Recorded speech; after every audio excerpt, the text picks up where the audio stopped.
Hi there, this is Danny Flexen and welcome to the latest edition of SecondsOut ReFLEXions. We're here every Monday at 4:30 PM to look back on the boxing action and stories of the weekend just gone.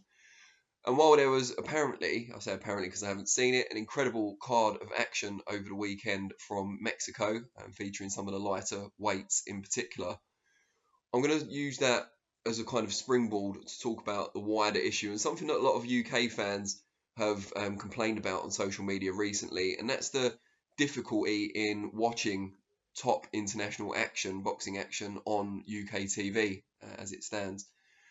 This was, I guess, brought into stark contrast or scrutiny by Vasyl Lomachenko against Teofimo Lopez, which was ultimately shown by Fight TV on their app for a bargain price, you have to say, of less than £10. But Bob Arum of Top Rank was desperate to sell it to one of the major TV networks over here. And that was then compounded by this weekend's card, which wasn't available, to my knowledge, in the UK at all. And I understand the rationale, and we've heard it from Adam Smith at Sky Sports and Eddie Hearn, who manages that boxing budget for Sky, that these are fights that are going to be taking place, not in a UK-friendly time zone, so we'll be on in the early hours of the morning, so might not get much of an audience for that reason. And also that they don't have wide appeal on these shores. It's easier to make that argument with this week's show, with the likes of Juan Francisco Estrada, Carlos Cuadras, Chocolatito, of course. Because although they're superb fighters, Estrada certainly deserves to be in the pound-for-pound top 10, they're not massive names. They've not got really high profiles, partly because English isn't their first language, partly because they're in the lighter weights, and partly because they've based most of their careers out in the US. So I can kind of understand that rationale. But Lomachenko Lopez, for me, was the biggest fight of the year. And I realise a lot of people argue that in that Tyson Fury beat Deontay Wilder earlier this year, but that was a rematch. We'd already seen it once. It was highly anticipated and it was heavyweight, so I get it. But for me, the Lopez Lomachenko fight was almost undisputed. We know Haney's got the WBC belt, but they were competing for all the other belts. Two top-class fighters, exciting fighters, just a real buzz about it, and it ended up on free TV, of course, in the US. And again, I understand it was on in the early hours of the morning. In terms of their name value, it's a lot higher than the likes of Estrada and Chocolatito, but still not as high as some UK fighters that Sky have spent years and years building up. And it's the same, I guess, for BT Sport. They don't seem to be getting as much stick for not broadcasting these international fights as Sky have. I guess partly because Sky broadcast boxing on a more regular basis, but also because they have a history of showing top international fights. And their reasoning now is that with the budget's being constrained and not as much money to go around because of the long layoff because of COVID-19 and the lockdown and so on, there's not as much money floating around, so they're going to concentrate on stuff they know is going to draw the viewers in, which predominantly is big fights involving domestic fighters. And a lot of that, and this is another thing that's drawn criticism, is that a lot of them are pay-per-view fights. Maybe around half of Sky's output before the end of the year will now be on pay-per-view. I understand it, but some of the fights in question you can debate whether they're worthy of pay-per-view or not, and I've made my feelings on the individual headliners clear on a number of occasions. But we do seem to be missing out now, and I'm obviously speaking from a hardcore fan perspective. I really want to see these fights. I did watch Lomachenko Lopez. I was lucky enough to watch it on Fight TV and really enjoyed it, but I would have much rather watch it on something I didn't have to pay any extra for, and I could have recorded it and watched it in my own time. There's a number of reasons why I would have liked it, and also it would have allowed a lot more people to have got to see it, which is important. And I think it helps the promoters as well in that and the broadcasters, because if it doesn't go live on a Sky or a BT or whoever, ITV was another name that I think Aaron mentioned, then it will end up on YouTube the next day, and you're not going to be able to shut down every single example of copyright infringement or copyright theft or whatever you want to call it in this case. We boxing fans will find a way to watch the biggest fights, and it might be on an illegal stream, it might be some other way of watching it, going to a different location, blocking your location via VPN, whatever it might be. I don't pretend to know loads about it. I've not historically been a big user of streams, but there'll always be a way to do it, and by doing so, we're taking money away from the broadcasters and from the fighters indirectly, and so on.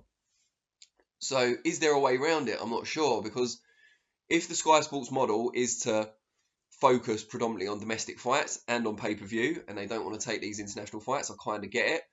Box Nation seems to have kind of receded from the spotlight once again. They would normally be the go-to for fights of this nature, but haven't picked up anything of note in a little while.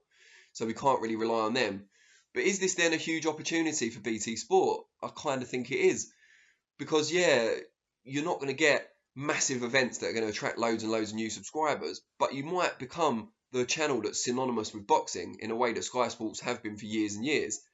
You know, you're going to have your pay-per-view events, like Dubois Joyce is now on free TV, but Tyson Fury, December 5th, most people expect that to end up on pay-per-view, Sky BT Sport box office. But then, how do you retain those boxing fan subscribers in between those big fights you have? You know, if Frank Warren puts on a show in, I don't know, September, and then you don't have another one until November, how do you keep them interested and subscribed, crucially, in the meantime?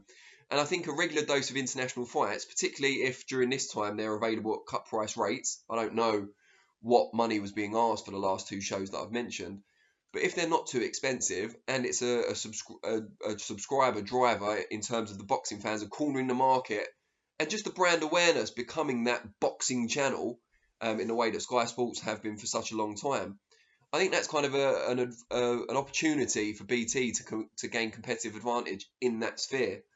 I know Aaron mentioned ITV, but since the PBC deal, they don't seem to be doing much. Channel 5 are locked in, obviously, with Mick Hennessy Sports, and they're doing great things on terrestrial TV. But I don't think Channel 5 are going to show much interest in taking boxing as a huge part of their output, Hennessy Sports aside.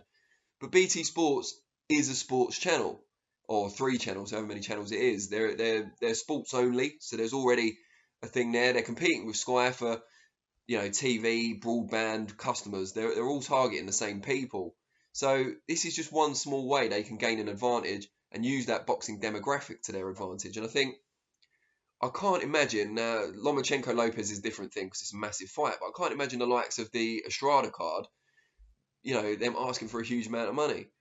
The problem is that if Eddie Hearn's part of the promotion for some of these shows that are on DAZN in the US and were previously, as part of the deal, been on Sky Sports here, but that deal with DAZN planning to invade the UK no longer exists, that might be a problem, because if it's a case of Eddie Hearn making the decision of who gets those rights, he's not going to give them to BT, presumably, because that will give advantage over his long-term broadcast partner in Sky.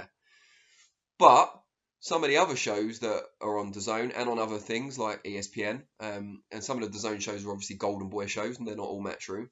There's definitely an opportunity there for BT Sport to do a favour, if you like, for the boxing fans who watch. And yeah, it might not massively help their bottom line, but I don't think it will harm it either. And it will help retain that boxing audience for when they put their big Frank Warren shows on pay-per-view at UK prime time. It's logical to me, but I'm not an entrepreneur. I've never owned my own business or made big money in industry, so I could be completely wrong. I'm not a broadcaster. But it'd be good to know what you guys out there think. You know, you're obviously frustrated, I guess, as hardcore fans not being able to watch it unless you manage to watch it on a stream or on YouTube the next day. But do you think there's a rationale in BT taking these fights? And is there a business case for it, if you like? Be good to know what you think. I'll be back on Thursday for ReFLEXions, looking ahead to the weekend's action. Obviously, highlight of which, from a UK perspective, is the Usyk Chisora pay-per-view, which we'll talk about. And I'll be back with the next ReFLEXions on Monday, again at 4:30 PM. As always, really appreciate your time, and I'll see you all soon. Cheers. So, literally 5 minutes after recording the vlog, I got the email through that said that Terence Crawford against Kell Brook will be shown live and exclusively in the UK on Premier Sports. Someone who I hadn't mentioned at all in the whole vlog. But it just shows it's another missed opportunity, I feel, for BT Sports to have kind of cut the rug out, if that's even the right word. I don't think it is. Cut the rug, something to do with dancing, but to take advantage of Sky Sports, because Kell Brook's synonymous with Sky Sports and being a Matchroom fighter, and they could have put him on their channel for the first time ever in one of the biggest fights of his life, and instead they've allowed Premier Sports to jump in, and we're thankful as boxing fans that they have. But if you haven't got a subscription to Premier Sports, I think last time I heard there was a bundle with Box Nation and Premier Sports. They're owned by the same company now, so it shouldn't be too hard to watch. But again, a missed opportunity in my view for BT Sport.